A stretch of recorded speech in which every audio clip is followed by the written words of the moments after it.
जय हिंद दोस्तों। आइए दोस्तों, आप सभी का फिर से एक नए वीडियो पर स्वागत है। चलिए दोस्तों, जैसा कि आप लोगों को पता है, अभी हमारा मैथ्स का वायरल पेपर चल रहा है और जो भी स्टूडेंट 14 फरवरी को गणित का पेपर देने वाले हैं फाइनल एग्जाम, उनको हम बता दें कि ये जो सामने आपको पेपर और क्वेश्चन दिख रहा है, ये वही पेपर क्वेश्चन है जो 14 फरवरी को आपको देखने को मिलेगा। ये आपके बोर्ड के द्वारा चुराकर लाया गया क्वेश्चन है, ये समझ लीजिए। ठीक है, ये सारा क्वेश्चन अगर आप पढ़ के जाते हैं तो इस बार आप लोग मैथ्स में 95+4 के आइएगा, ये मेरा गारंटी है।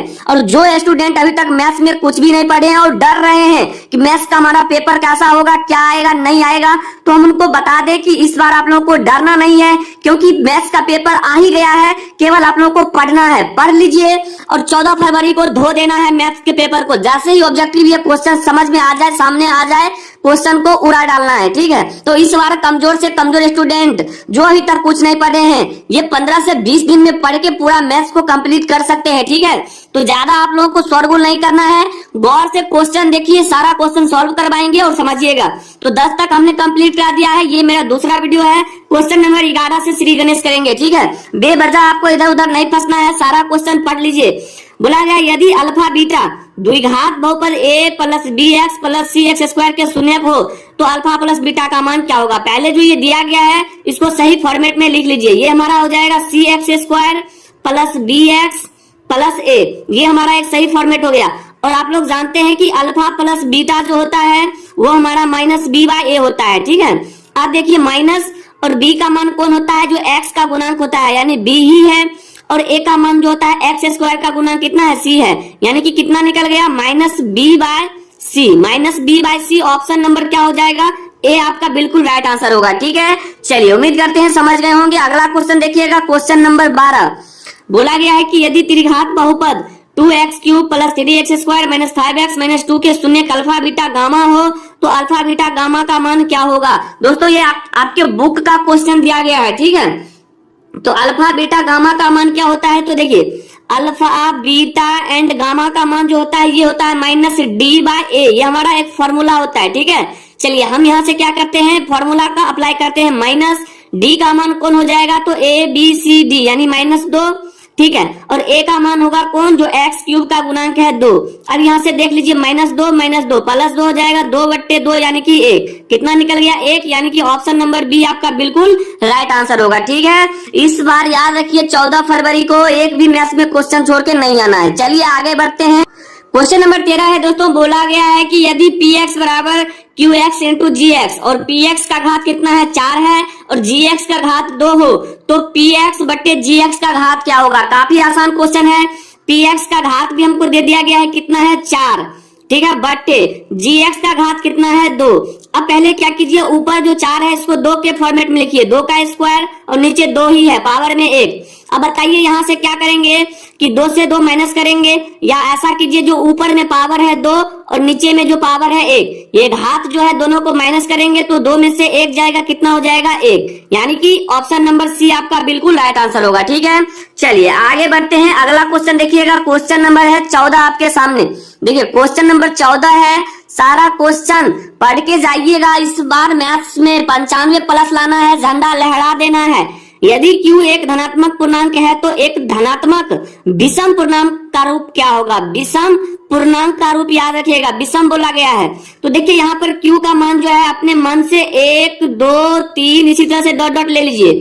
ठीक है, अब q का जहां जहां मान है वहां पर पहले 1 रख के चेक करेंगे कि कौन जो है हमारा विषम पूर्णांक का रूप देता है। जैसे मान लीजिए कि हम यहाँ पर q का मान 1 रखेंगे तो 6 2 कितना हो जाएगा 8। फिर ये क्या हो जाएगा, 2 रखेंगे तो 6 दूनी 12 2 14, ये हमारा सम पूर्णांक आ रहा है तो ये तो होगा नहीं।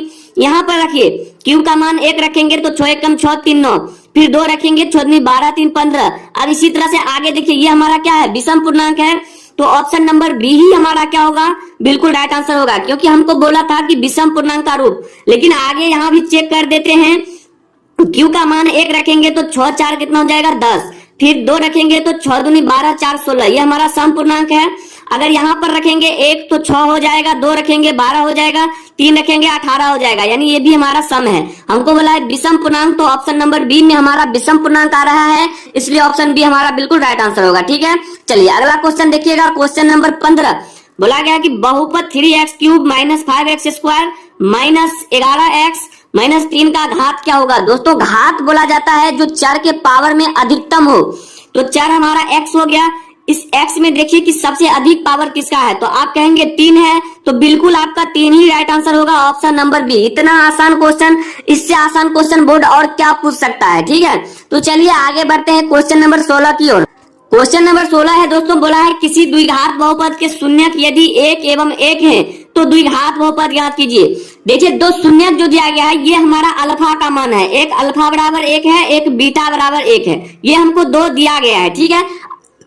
अब हमको बोला गया है द्विघात बहुपद ज्ञात कीजिए। तो द्विघात बहुपद के लिए आपको सबसे पहले अल्फा प्लस बीटा निकालना होगा, ठीक है। अब अल्फा आपको पता है 1 और बीटा 1, कितना हो जाएगा 2। अब अल्फा इंटू बीटा निकालिए, तो 1 को 1 से गुना करेंगे 1, ये हो गया। अब हमारा जो फॉर्मूला आता है द्विघात बहुपद का, ये आता है x² minus alpha plus beta into x plus alpha into beta बराबर 0। ये आपका फॉर्मूला है और ये याद रखिएगा, ठीक है। द्विघात बहुपद का ये फॉर्मूला है। अब यहाँ से क्या करेंगे, x² minus alpha plus beta का मान 2 है, तो 2 और x हो जाएगा प्लस अल्फा इंटू बीटा 1 है, बराबर कर लीजिए 0, यानी कि x² minus 2x plus 1, x² minus 2x plus 1, option number A आपका बिल्कुल राइट आंसर होगा। इसी तरह का क्वेश्चन जो है बनाना है, और इस बार 14 फरवरी को दोस्तों, 14 फरवरी को जो स्टूडेंट अभी तक मैथ्स में कुछ भी नहीं पढ़े हैं धो के आइएगा, ये मेरा तो दावा के साथ गारंटी के साथ हम कहेंगे, ठीक है। वायरल पेपर है, इसका फुल आनंद लीजिए, सारा क्वेश्चन देख लीजिए, एक भी क्वेश्चन छोड़ के नहीं आइएगा।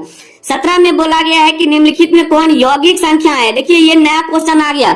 यौगिक संख्या किसको बोला जाता है? जिसका गुणनखंड 2 से अधिक हो, जिसका गुणनखंड 2 से अधिक हो वो हमारा यौगिक संख्या होता है।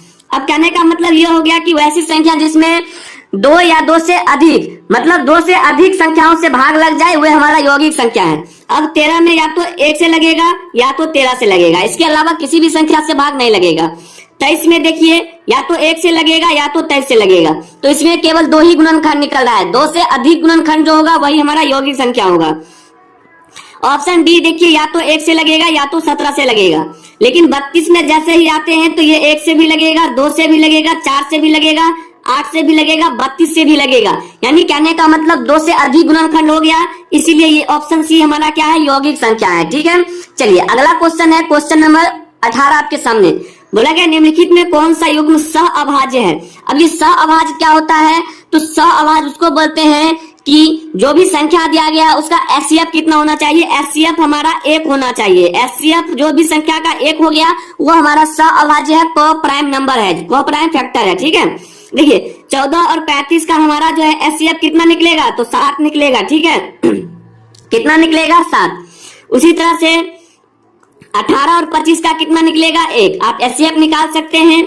31 और 93 का कितना निकलेगा, 31 निकलेगा। और यहाँ पर देखिए कि 32 और 62 का कितना निकलेगा, तो यहाँ पर निकलेगा 2, ठीक है। तो हमको बोला है कि सहअभाज्य उसको बोलते हैं जिसका एचसीएफ 1 हो, यानी कि ऑप्शन नंबर बी में हमारा एचसीएफ 1 आ रहा है, इसीलिए ऑप्शन बी हमारा बिल्कुल राइट आंसर होगा, ठीक है। चलिए आगे बढ़ते हैं। क्वेश्चन नंबर 19 है दोस्तों, काफी आसान क्वेश्चन है। यदि बहुपद 3x² plus 8x plus k के एक शून्यक दूसरे के व्युत्क्रम हो तो k का मान क्या होगा। दोस्तों हम फिर से बता दें, जो स्टूडेंट अभी तक मैथ्स में कुछ भी नहीं पढ़े हैं और वो डर रहे हैं, और हम समझते हैं आप लोगों का दर्द कि आप लोग निश्चित रूप से गणित में डरते होंगे, तो अब आप लोगों को डरना नहीं है, भले आप कितना से कितना भी कमजोर स्टूडेंट क्यों ना हो। ये सारा क्वेश्चन वायरल पेपर अगर देख के जाते हैं तो इस बार मैथ्स को आराम से धो के आइएगा, 95 प्लस करके आइएगा। 30 नंबर और 40 नंबर से कुछ नहीं होने वाला है, 95 प्लस करके आना है, ठीक है। आप लोग अभी तक पढ़े हो या ना पढ़े हो, ये सारा क्वेश्चन जरूर देख लीजिएगा, ठीक है।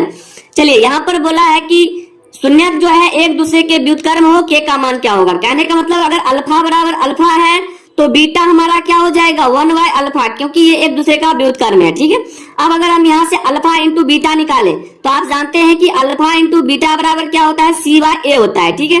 अब अल्फा इंटू का मतलब गुना, बीटा का मान कितना है, 1/, अल्फा। चलिए ठीक है, c का मान कौन हो जाएगा, k हो जाएगा, और यहाँ पर देखिए a का मान क्या हो जाएगा, जो x² का गुणांक है 3। अल्फा से अल्फा कैंसिल, तो यहाँ से देखिए कि k का मान कितना निकल गया, k का मान निकल गया कितना, तो k एकम k 3 एकम 3, यानी k बराबर 3 निकल गया, यानी ऑप्शन नंबर ए आपका बिल्कुल राइट आंसर होगा, ठीक है। तो चलिए अगला क्वेश्चन है आपके सामने क्वेश्चन नंबर 20। देखिए काफी आसान क्वेश्चन है। और इसका जवाब आप लोग खुद ही दे दीजिएगा कमेंट बॉक्स में।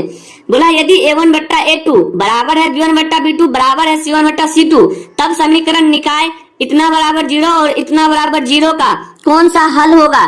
तो दोस्तों आप लोगों को पता होना चाहिए, ये आपके बुक का दिया गया है। जब तीनों समीकरण बराबर हो, जैसे A1 बट्टा A2 बराबर B1 बट्टा B2 और बराबर अगर C1 बट्टा C2 होता है तो इसका अनंत हल होता है, याद रखिएगा, अनगिनत हल यानी कि अनंत हल, ऑप्शन नंबर सी।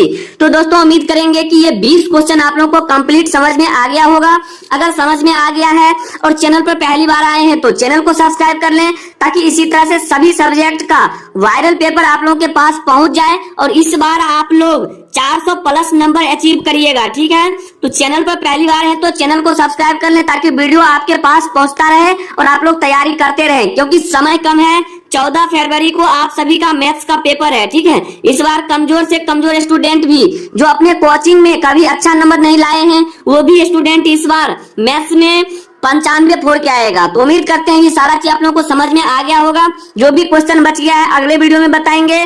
तो मिलेंगे दोस्तों अगले वीडियो में, तब तक के लिए जय हिंद, जय भारत, वंदे मातरम।